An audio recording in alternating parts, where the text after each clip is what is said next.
বাবার সাথে কৃষিকাজ শেষ করে বাড়িতে এসে দেখি অনেক মানুষ আমাদের এখানে। দেখি আমাদের গ্রামের মেম্বারও আছে। আমি মনে মনে চিন্তা করছি কি ব্যাপার, এত মানুষ এখানে কেন? আমি বললাম ঈশা, এই ঈশা। ঈশা বলল কি হয়েছে ভাইয়া?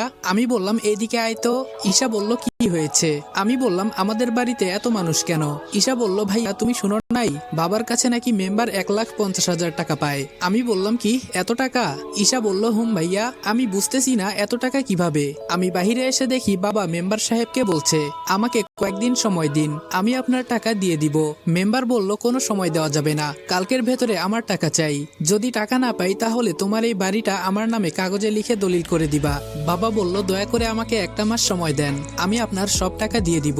মেম্বার বলল অনেক সময় দিছি, আর একদিনও না। এই সবাই শুন, কালকে হয়তো আমার টাকা দিবে, নইলে ওর বাড়িটা আমার নামে করে দিবে। এই বলে চলে যায়। বাবা বারান্দায় বসে কান্না করছে, আর মা বাবাকে সান্ত্বনা দিচ্ছে।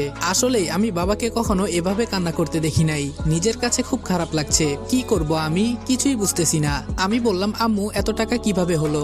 বাবা বলল বাবারে আমি অনেক আগে এই ঘর বাঁধার জন্য 50,000 টাকা নিয়েছিলাম, কিন্তু অভাবের কারণে দিতে পারি নাই। কিন্তু আজকে নাকি এই টাকা সুদে আসলে এত টাকা হয়ে গেছে।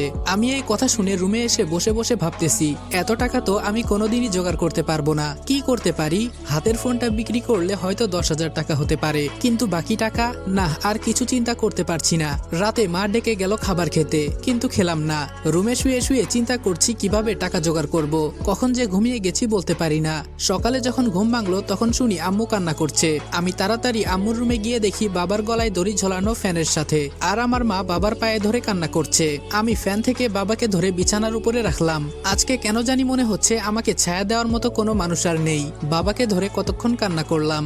বাবার কাফনের কাপড় সবকিছু রেডি করে বাবাকে কবরে রাখা হলো। আজকে এই টাকার জন্য আমার বাবা মারা গেছে।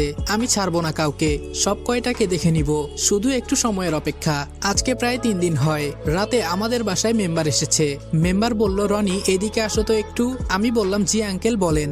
ভেতরে রাগে আমার শরীরটা ফেটে যাচ্ছে। মেম্বার বলল তোমার বাবা মারা গেছেন, আমি খুবই দুঃখ পাইছি। তোমার টাকাও দিতে হবে না, ঘরও দিতে হবে না, যদি আমার কথা মানো। আমি বললাম জি বলেন, কি করতে হবে আমাকে? শয়তানের সব সময় শয়তানি বুদ্ধি থাকে। মেম্বার বলল আমার মেয়েকে তোমার বিয়ে করতে হবে, তাহলে তোমার সব টাকা আমি মাফ করে দিমু। আম্মু বলল না না, আমার ছেলে এখন বিয়ে করবে না। আর আপনার মেয়েকে? ছি। মেম্বার বলল মুখ সামলিয়ে কথা বল। আমার মেয়েকে যে বিয়ে করবে ওর এটা ভাগ্য। আর টাকাগুলো তো মাফ দিতেছি, ভালো লাগতেছে না? এত টাকা দিতে পারবেন? আমি বললাম আমাকে একটু চিন্তা করতে দেন, আমি আপনাকে পরে জানাবো। মেম্বার বলল কোনো চিন্তা করা করি নাই, হয়তো টাকা দিবা নইলে আমার মেয়েকে বিয়ে করবা। যাই করবা তাড়াতাড়ি বলো, আমার অনেক কাজ আছে। আমি বললাম এত টাকা আমি কই পাবো? বর্তমানে বিয়ের কথা বলি, পরে যা হবার তাই হবে। মেম্বার বলল কি হলো বলো। আমি বললাম জি আমি রাজি, আপনার কথায় আমি আপনার মেয়েকে বিয়ে করব।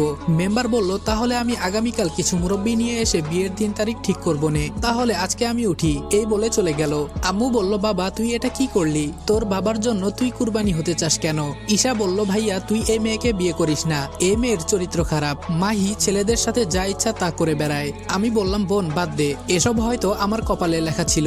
আম্মু বলল বাবা তুই এখান থেকে পালিয়ে যা, আমাদের যা হবার তাই হবে, তুই চিন্তা করিস না। আমি বললাম তোমাদের রেখে আমি পালিয়ে যাব এটা ভাবলা কি করে আম্মু? আম্মু বলল বাবারে তোর কষ্ট সহ্য করতে পারবো না, আমি চাই না আমার ছেলে তার বাবার মতো আত্মহত্যা করুক। আমি বললাম আম্মু এসব তুমি চিন্তা করিও না। এই বলে বাসা থেকে হেঁটে হেঁটে বের হয়ে গেলাম। কি করব কিছুই ভালো লাগছে না।